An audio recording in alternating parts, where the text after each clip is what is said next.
지난주 금요일 날 굉장히 크게 오른 종목이 이런 첨보, 그리고 후성, 그리고 캠트로스 이런 애들이었습니다. 첨보 같은 경우에는 지금 현재 역사적 신고가를 갱신해 주고 있고요.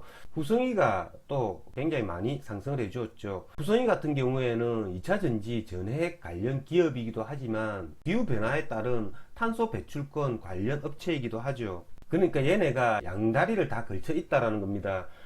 여러분 다들 아다시피 다음 주 월요일이죠.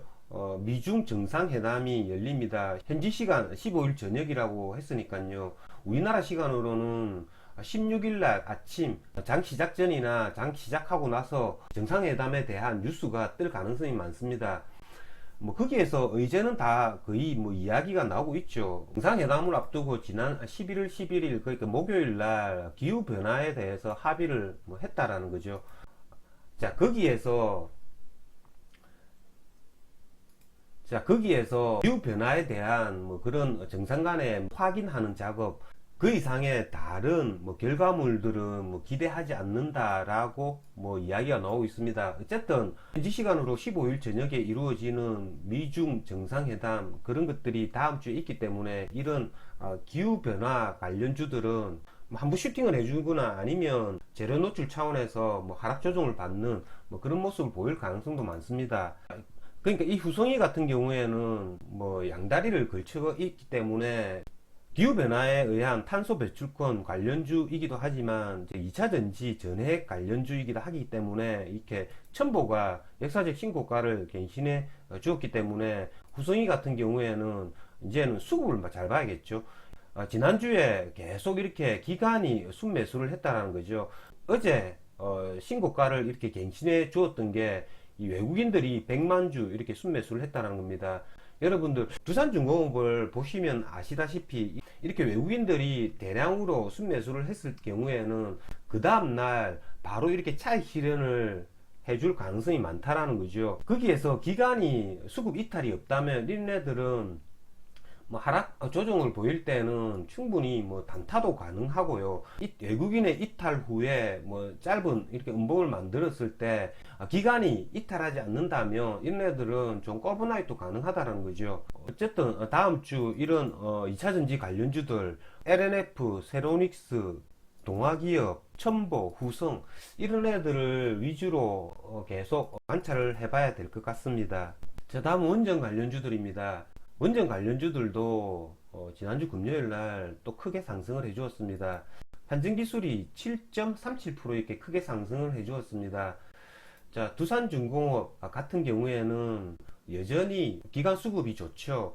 그렇기 때문에 다음 주에도 두산중공업 27,500원 이 정고점 돌파할 수 있는지 여부, 그게 굉장히 중요할 것 같고요. 지금 현재 두산중공업의 수급을 보셔도 이렇게 기간이 계속 매수를 하고 있기 때문에 이게 27,500원 이 고점을 다음 주에 어떻게 뚫느냐가 관심의 대상이 될 것 같습니다. 이 한전기술 같은 경우에도 고점 부분에서 나흘 조정받고 또 사흘 상승하고 6일간 이렇게 또 조정을 받고 다시 한 번 더 이렇게 크게 상승을 해주는 모습을 보이고 있다라는 거죠. 이렇게 원전 관련주들 같은 경우에는 조금 전에 말씀드렸던 11월 15일 날 열리는 미중 정상회담 이런 것도 조금 영향이 있지 않나라는 생각이 듭니다.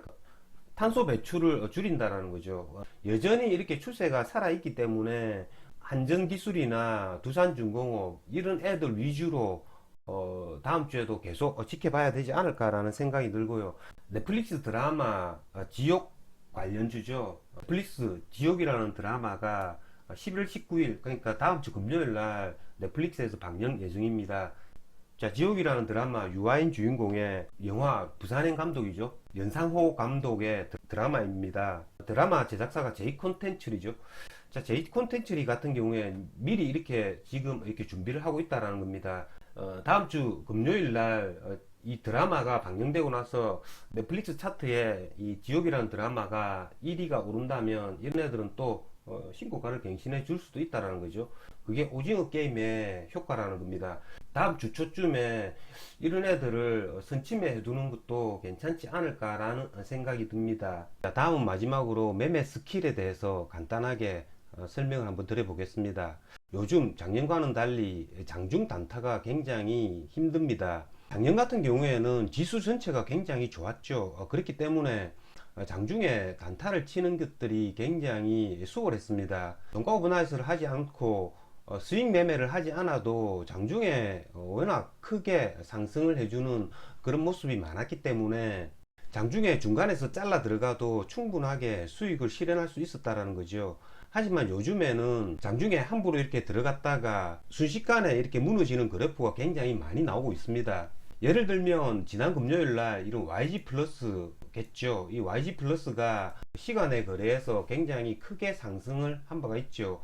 지난 목요일 날 장 마감 후에 YG 엔터테인먼트가 NFT 사업에 뛰어든다라는 그런 기사가 떴죠. 그런 말미암아서 YG 플러스가 목요일 장후 시간에 한 6% 정도 상승한 채로 마감을 했다는 거죠. 그래서 금요일 날은 이렇게 6% 정도 이렇게 갭을 띄우고 시작을 했습니다. 아침에 거의 한 10분 만에 이렇게 크게 이렇게 상승을 해줍니다. 시초가 대비 한 10% 이렇게 상승을 해주죠. 거기에서 이렇게 음봉을 맞고 계속 이렇게 하락을 한다는 겁니다. 장이 다 끝나고 나서 이렇게 복귀해 보면 이게 굉장히 쉽습니다. 이렇게 음봉이 나오는 자리에서는 안 들어가면 되지라고 말씀을 하실 줄 모릅니다. 하지만 이런 자리죠. 음봉이 두 번째 나오는 이런 자리에서 양봉이 나와가지고 전고점을 돌파할 거라고 생각을 하고 여기서 매수를 할 수 있다라는 겁니다. 그러면 1200원 이 자리에서 매수를 한다면 뭐 순식간에 10% 잃는 거 시간 문제입니다. 자, 이게 YG 플러스 뿐만 아니라 이런 모습을 나타나는 애들이 굉장히 많다라는 거죠. 다른 종목들이 요즘 따라 굉장히 많이 나오고 있습니다.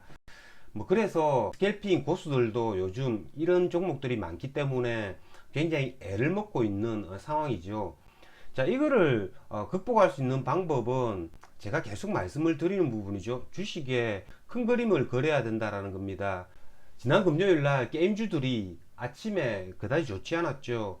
일부에서 말씀드린 바와 같이 게임빌, 뭐 네오위즈, 프로비스 이런 애들이 아침 9시 반쯤에 이렇게 급락을 하죠. 지난 몇 주간 굉장히 큰 시세를 주었던 게임주, 그리고 NFT 관련주, 그리고 메타버스 관련주들은 큰 카테고리 안에서 판단을 한다면 거의 뭐 같이 움직이는 종목이 아닌가라는 생각이 듭니다. 그런 큰 그림을 잘 익혔어야 한다는 거죠. 그러니까 단순하게 3분 틱 차트만 가지고 거래를 한다라는 건 요즘에 굉장히 어렵다라는 거죠.